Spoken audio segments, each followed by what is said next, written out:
morning.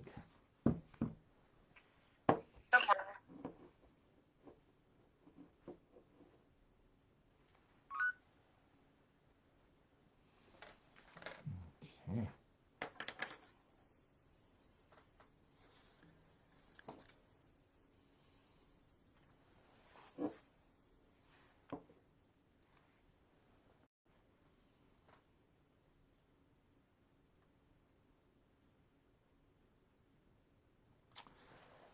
All right, let us say good morning. Good morning and welcome to Mystical Teachings from the Tanya.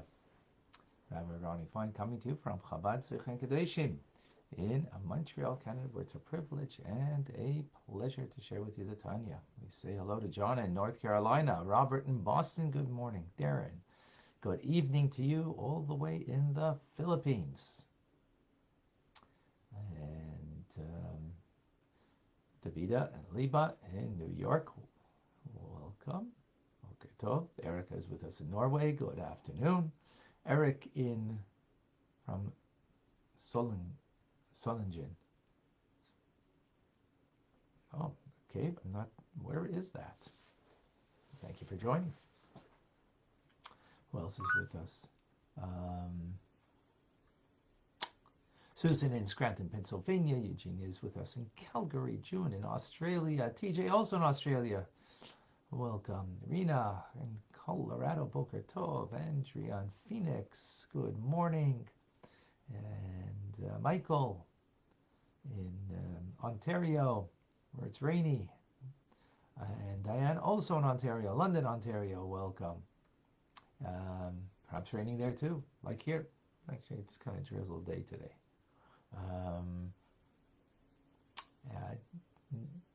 Jeremy, welcome. From Grants Pass.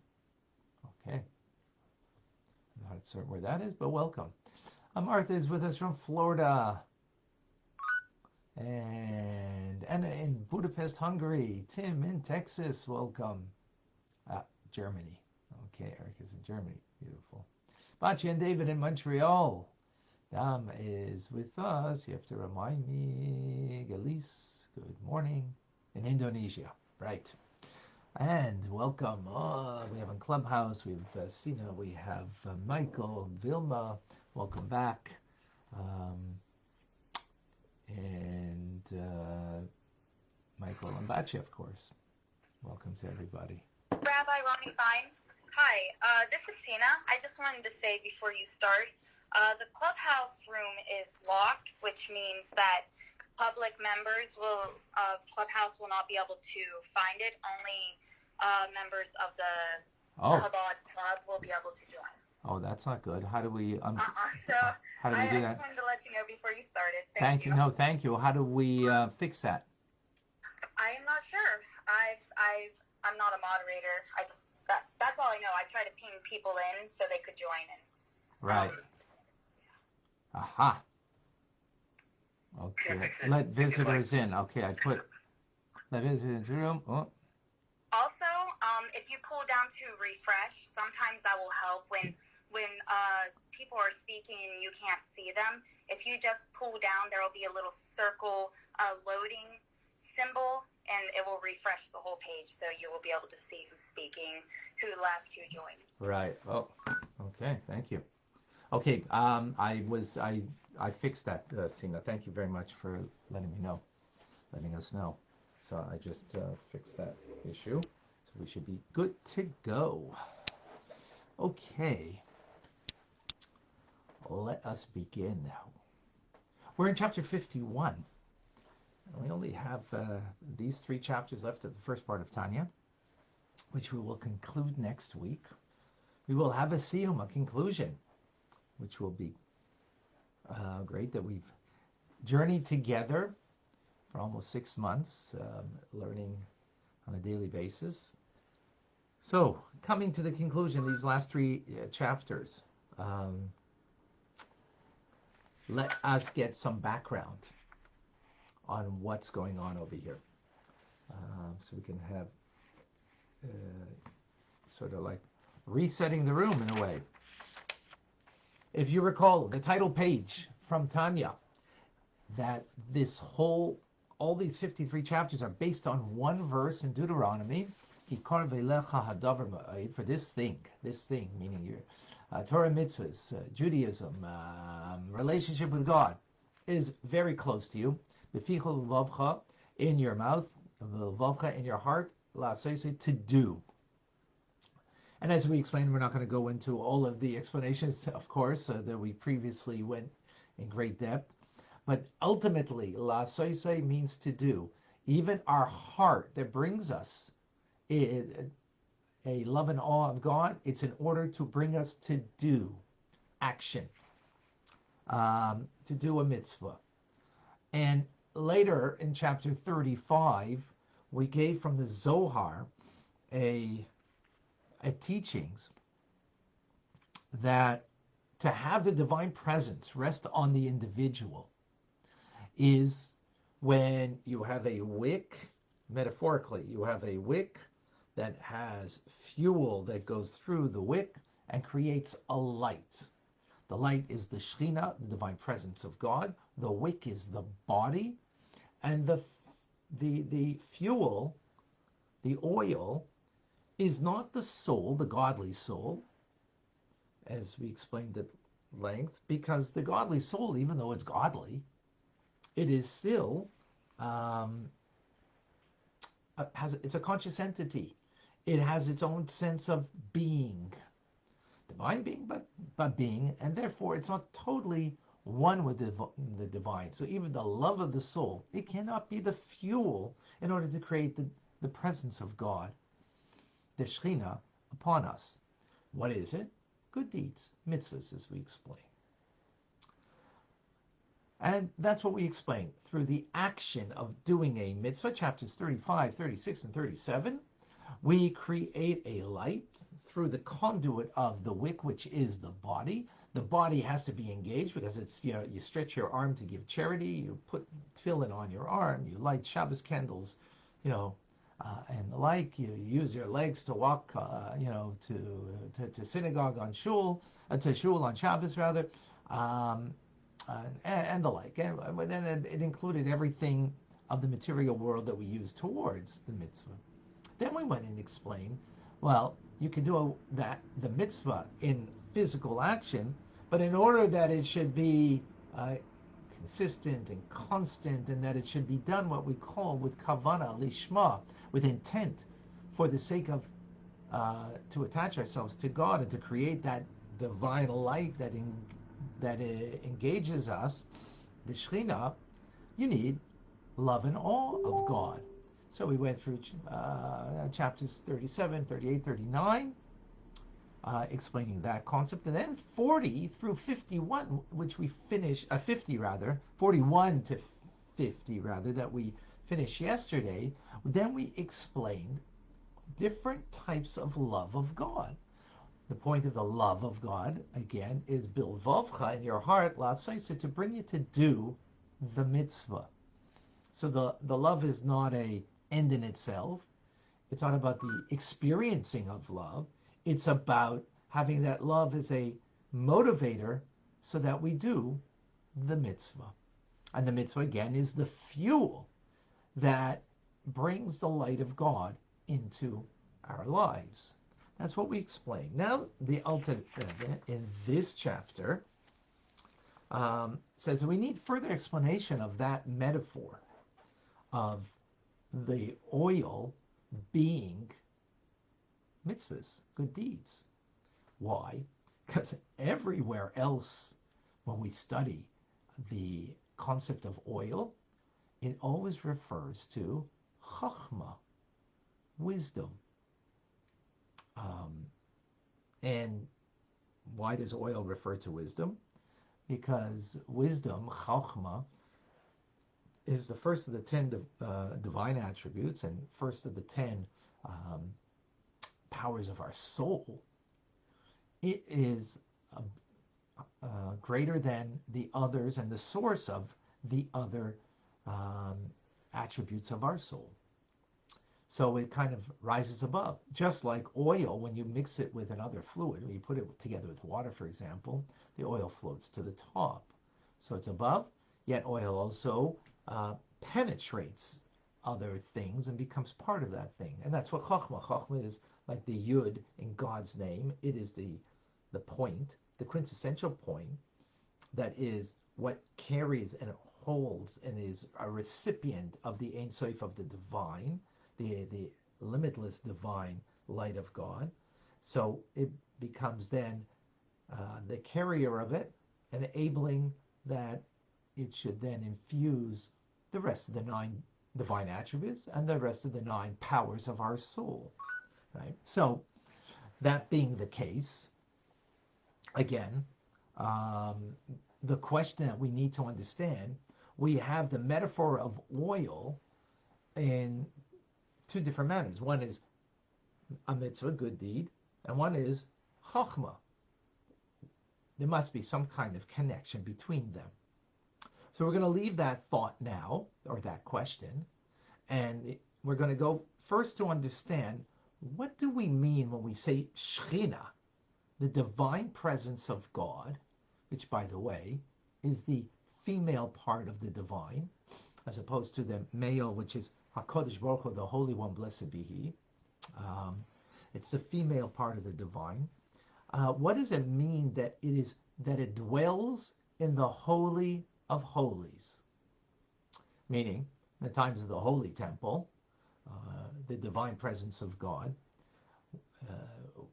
dwelt there in the place where the high priest would only go once a year on Yom Kippur and do the divine service there, but it dwelt there throughout the year in the Holy of Holies. What does it mean exactly? I mean, when we speak about God, God is everywhere. There's no place void of Him, right? As we say in the verse, the whole world is full of His glory. There's no place void of Him. So how do we understand when we speak about Shekhinah, divine presence, and meaning that it has an address, it has a specific place, and at the same time, God is everywhere? That is the question we're going to deal with. And the Alter Rebbe says, to appreciate that, you don't have to look so far. You know where you have to look? Inside each and every one of us, in our own soul. If we understand, as the verse says in Job, I'm sorry, that from my own flesh, my own workings of my soul, how it works in my body, if I will understand that, then I will then be able to understand how God is, His being is found within creation, right? And with that, we get a glimpse on how, we are literally made in the divine image. Because of that, then gives us a little understanding and appreciation of how God's found in this world. So we need to look at the human soul. It pervades the entire body, all of the organs of the body, right? Yet, even though it pervades and is found within all of the body and all of the organs and everything of the body, the principal abode is in the brain. And from there, it's diffused into the organs of the body. Now, what does it mean it's diffused into the organs of the body? It means that a glimmer, a ray, a diffused light, shall we say, of the soul, is found in my eye that gives it the quality or the capability to see. It is found in my ear, giving me the capability of hearing, right? And where is this all coming from? It's coming from the brain, which is the central nervous system, the principal abode of the soul again, and therefore it's the source, the life source of the entire body. Now, a person might make a mistake and think. A person might make a mistake and think that the essence of the soul is compartmentalized into 248 components. And then the essence of the soul is then reveals, each component of the essence of the soul reveals itself in a element in an organ of the body. That's not the case. It's not the case. In other words, the essence of the soul is a spiritual entity that is not compounded. It's not compounded of parts. It's indivisible of parts. It's divested of any kind of design, any kind of measure, any kind of limitation. It's the essence of it that is found everywhere in the body equally, in the eye and the toenail. There's no distinction how the essence of the soul is found. It's found there equally in all of the organs, the blood vessels, and everything of the individual. The functionality of parts of it is only taken from the essence of the soul, metaphorically, like a ray of light from the sun, right? That one ray of light, comes and, kind of have the same kind of function. Illuminating, of course, but I guess the way it illuminates when it hits, one kind of vessel, so, it's going to be a blue light. As if you can see with this vessel, it's going to be a different kind of vessel, then it's going to be a red, green, whatever. The point being that that particular ray will give a unique functionality to a particular organ of the body. So, it's a very short class today. And in this class, what we have just brought for us to understand the makeup of our being, and that's today, at least the take home. We asked some questions. We asked two questions. How does oil mean wisdom and mitzvah? They seem to be very different kind of ideas. How is it that God has a address where he's found, the Shekhinah, and yet at the same time, there's no place void of him? So how do we understand that? And we understand that by first understanding ourselves. Know thyself. How do we know ourselves? Well, our soul is within our body, and there's three dimensions that we spoke about over here. We spoke about the essence of the soul. The essence of the soul is not a compound. It's not made up of parts. It's not a bunch of different elements. It is abstracted of that. It has no limitation. It has no boundary of definition, rather than just being a soul. I mean, it has a definition of soul as opposed to something else, obviously. That's the essence. And where's that found? Not as a compound, but everywhere within our body. Then you will have, to the other extreme, you will have the functionality of each organ of the body that is a result of its functionality. It's not because the eye has a retina and has an iris and it has whatever other things in the eye that gives us the capacity, the capability of seeing. It is a vessel that has vessel means it's a recipient. It's a proper recipient that when the particular light of the soul that is now individualized, right, from the essence that comes ultimately from the essence of the soul, is now vest itself in the eye to see, because of the uniqueness of that vestiture of that part of the soul that is in the eye to see, and the ear to hear. And then what we briefly mentioned is that we didn't get into any details. We're going to get into more details about this tomorrow, but that the principal abode in a revealed way, of the soul is in the brain. That's a middle point. What all that means, I'm not going to divulge right now. We're not going to discuss right now, because that's forthcoming classes. But at least now we can appreciate a little better how our soul is vested within our body and how it animates us in the various manners. More on that to come. I know now that. Now, remember that these few chapters are going to bring a culmination. And as we started the class with, I gave a background of from the title page from chapters 35 with the metaphor there of fuel or oil of a wick creating a light, divine presence of God that we do through a mitzvah, and then how that meant that the action-oriented mitzvahs is what creates that light. And then we went to explain why the necessity, the Alter Rebbe continues with, why we need intent, kavanah, why we need to be able to do it with love and awe, the mitzvahs, because ultimately it brings an illuminated action of a mitzvah. So that was the background, and that's today's lesson. Any questions, any comments, any thoughts? I know now that. Who could share that? Would be wonderful.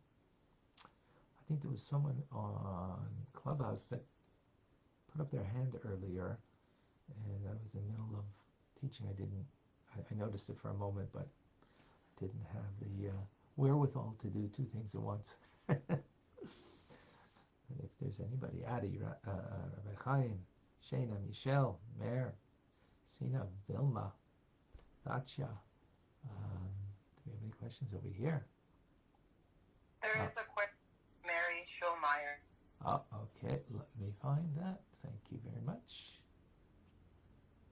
Question marks first.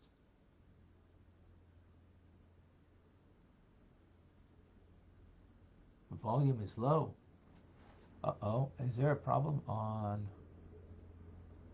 the volume over here? Okay. Is that... Never had that problem before.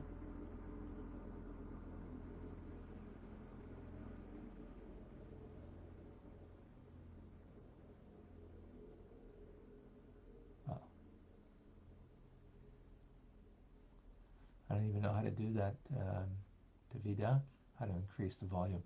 I don't see a question mark. Okay, let me see if I... Folks, again, a reminder to put 2 question marks before a question, so I could quickly notice that in order that I could respond. Sorry, someone... Rabbi, she asked what happens to the soul when a part of the body stops functioning. Oh, okay, I see it now. Thank you. All right. Yes. Okay, Mary. What happens to the soul when a part of the body stops functioning? Well, the essence of the soul is still there. The essence of the soul is not a functionary part of the soul. It's the core essence of it that's beyond any form of function. And whether there's something functioning or not, the essence is there. The way it is in the brain is still there, which is interesting. You know, sometimes people get, you know, an amputation, and there's still a sensation that you have that body part. Why? Because that body part is not just a physical thing. It's a soul that's in there. And the soul is not just the soul that's in the limb. There's the way the limb is in the brain of the soul. Because after all, that's where the message is coming from. That's where the nerve center is, right? So there is still a sensation sometimes that people have of having that body part, because there is that body part in its totality, not only in the essence of the soul, but even in the brain, which is phenomenal idea. I hope that was clarified. But of course, that there isn't, if the leg, God forbid, was amputated, there isn't the ray of light from the soul, the way it's in the brain, to that part, that foot, that isn't there anymore. But that's the ray of light. That's not the source of it. So therefore, there is still the sort of the abstractness of that organ, that body part, the way it's still found in the brain, which is a phenomenal understanding and truth. Michael. What are you saying the soul is? What is the soul? The essence of the soul is um,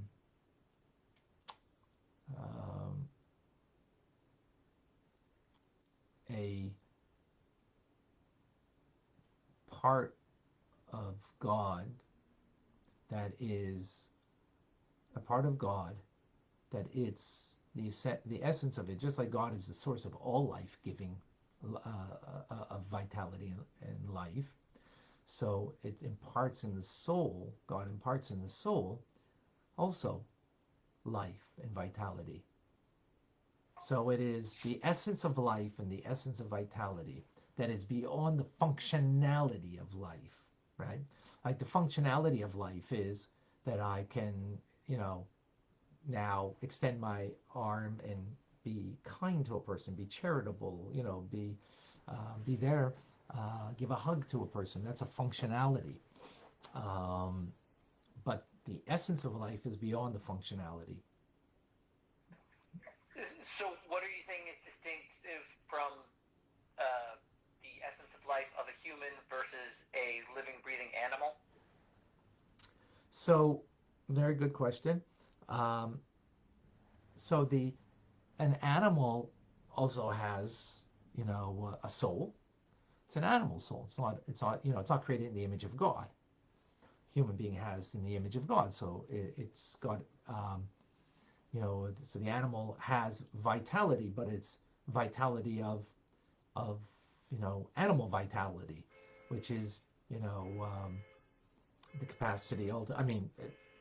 Everything, remember, when we speak about essence, essence means the core that is beyond function, that's beyond even particularization or beyond revelation. It's the core essence of something. So in an animal, the core essence is the core essence of animal life. It will express itself in its functionality in what animals do. And a human being, it will express itself in what humans do. So, we have intelligence and we have the capability of communication of ideas, not just, communication of self-preservation, which an animal has the capability of communication, but it's basic self-preservation. They don't communicate ideas. Maybe in cartoons they do with animals, but animals actually don't. Is that clear, Michael? Well, just then, in terms of your question about what would happen to an amputee, obviously the life force would no longer be functioning within that leg. The leg would be detached. It could function as part of the movement of the body. Right. But in terms of an actual disease to the brain, like a coma or let's say Alzheimer's, what are you then claiming would be the effect on the soul for such a person? Excellent question. Thank you, Michael. Excellent. So since, remember, we have three components here of life. We have the functionality of life as it is, the soul is expressed within the limbs of the body. We have the core revelation of, and the principal abode of the soul as it is within the brain, right? Ultimately, that's why the brain has awareness as opposed to your limbs don't have awareness. There's no awareness in your fingers. The awareness isn't of the brain, right? The finger is just, in a sense, just a piece of meat in a sense, right? Because the soul as it is found there is so much diminished that, it's not the brain in your fingers. It is, or the soul as its principal revealed abode is within the brain, but it is just, so to speak, a ray of the soul. So we have then the in the brain, the function, and the brain is the fact that there's awareness, the fact that it is sends signals to the rest of the body um, as a central nervous system. And then we have, beyond that, as we just said, the core essence of the soul. So when someone is, for example, in a coma or in a vegetative state, the soul is still present. It may not be able to have a functionality or a minimal functionality, if any functionality, but that doesn't take away from the presence of the soul. And that's why we have to be very careful of doing something to that person, pulling the plug, so to speak, and taking away the core essence of the soul, and even the way the soul might be in the brain, that there's awareness, but that awareness may not be able to bring it to any functionality. So, so there's a ramification here in when we're talking about, end of life issues, and because the presence of the soul is still there. So just to make some kind of distinction and appreciation. I hope that resonates, makes sense of it. And let me just go look on Facebook. I want to make sure I didn't leave anybody out there. Give me a moment here, folks. Two question marks. So I know, Eugenia, I know now that the soul is not a compound of parts, right? The essence of the soul, but a whole entity vested in our body, directed its light through the vessels of the individual organs, giving them vitality. Excellent. Thank you very much. Whoever can say, I know now, that would be great. Denise is asking, what happens to the soul when the part of the body stops functioning? Okay, so that was her question, right? Okay, thank you.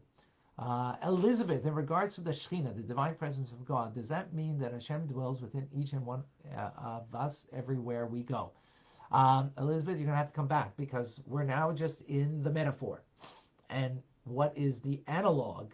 What does the metaphor mean is henceforth coming, but I'm not going to give the forthcoming classes today. Sorry. I know it's a cliffhanger. You got to come back, but that's the way it is. Mary says, I'm somewhat confused. What if it lies dysfunction of the kidney, for example? I'm no state and feel nothing. I'm not clear what you mean. Again, we need to appreciate the three dimensions of our soul. The essence of the soul, which it has no definition except for the fact that it is the essence of vitality, the essence of life. What does it mean, essence? Doesn't mean functionality, because that's not essence. That's not core. That's already particular capability, right? Right. The capability again of moving my hand, of using my eyes to see, and so on and so forth. Those are a function of a particular form of vitality of the soul that vests itself in a particular organ that gives it a unique capability, right? But that's not the essence of the soul. It's not even the principal abode where it's revealed, which is in the brain. We really learned some major ideas about appreciating and knowing ourselves. That there's a core essence of my soul. There is the principal abode of where it becomes revealed, because the essence is not revealed. It's beyond revelation, because the revelation itself means, revealed means there's a parameter to what is being revealed.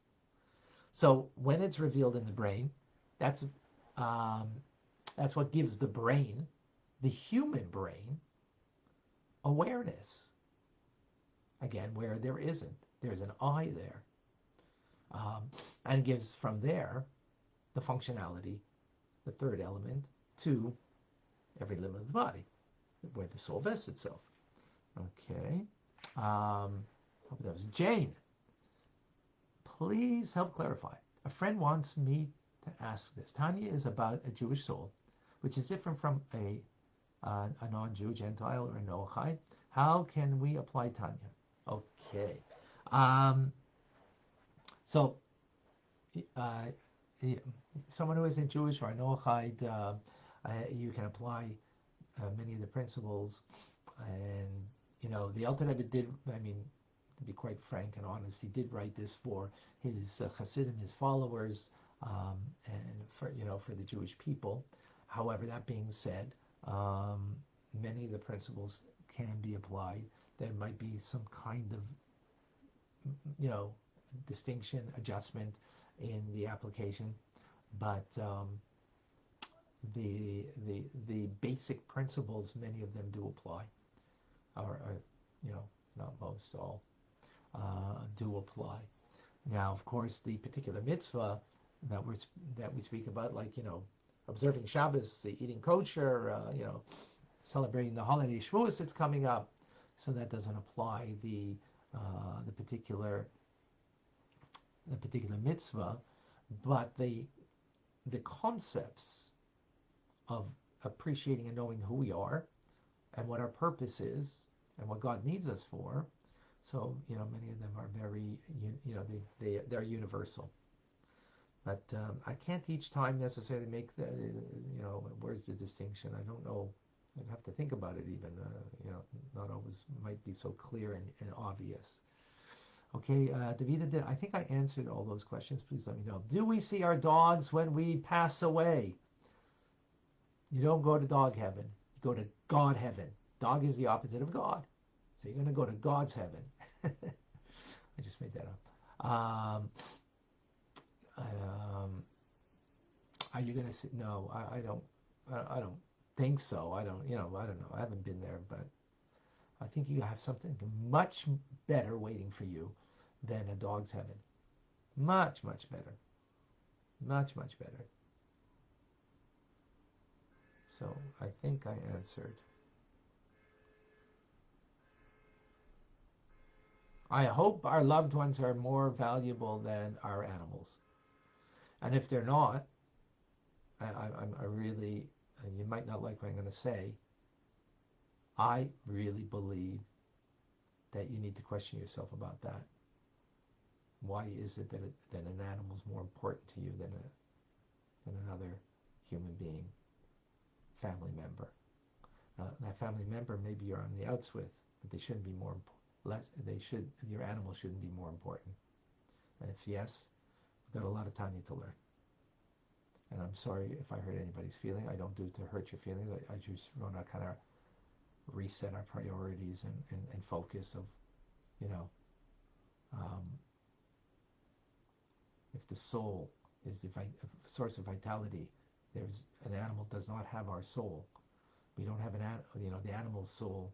We have the human soul, and it's very precious. It's created in the image of God. Animals are created in the image of God. So that's really important to appreciate. Again, I don't say this to hurt anybody, just to help. Alice, will the godliness be revealed differently in humans than in other life minerals when Mashiach? Of course. Absolutely. More on that. Mashiach course is starting tonight. For those who didn't yet sign up, we have maybe a couple places left. Do you have my email, Rabbi? If yes, then you should be receiving emails from me because I send from time to time. If not, then private message me so I could. Okay. I will. I'm actually switching my email over because I get a lot of spam and it floods out my email, so I miss a lot of things. Okay. Yeah, so please send me, anybody who would like to private message me, give me your email so you can know of all the news that's fit to print. So please private message me by all means.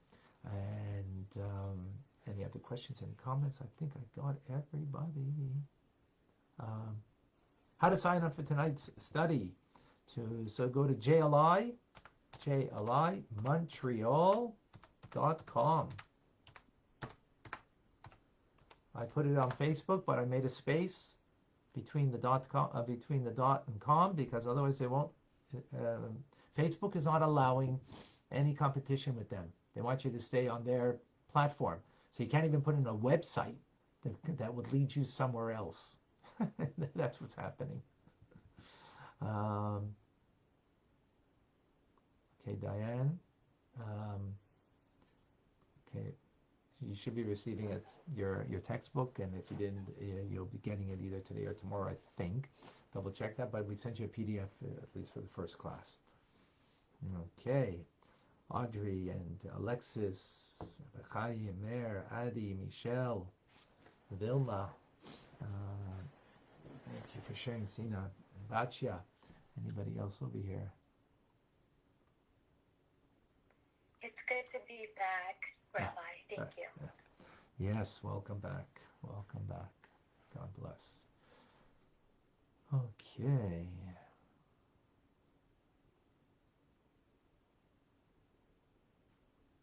All right. I think that's it. All right. Wonderful. Yes, so as mentioned, tonight we are beginning, it's a private Zoom station of the JLI's course on the final redemption of Mashiach. It's very exciting. Very excited to learn it, to teach it. And no, that's Denise, what you just gave is for the daily learning, the Zoom, right? The Zoom for the Mashiach course is a different one. It's a private one. Okay, but what else? I think that's it. I think that's it for today. Oh, a reminder, today also 12:45, we'll be learning Pirkei Avot at Jewish Ethics, and it'll be on Facebook Chabad ZK, and it'll be on Zoom 770 6085, and it'll also be on Clubhouse today, 12:45. And for those who want to learn Chumash, you can with Rabbi Mendy at 12 o'clock. You can have that. That won't be on Clubhouse. So, all right, folks. I think that's it. Rabbi Ronnie Fine coming to the Chabad Zechon Kadeshim in Montreal, Canada, where it's a privilege and a pleasure to share with you the Tanya. Have a wonderful day. Thank you all for joining.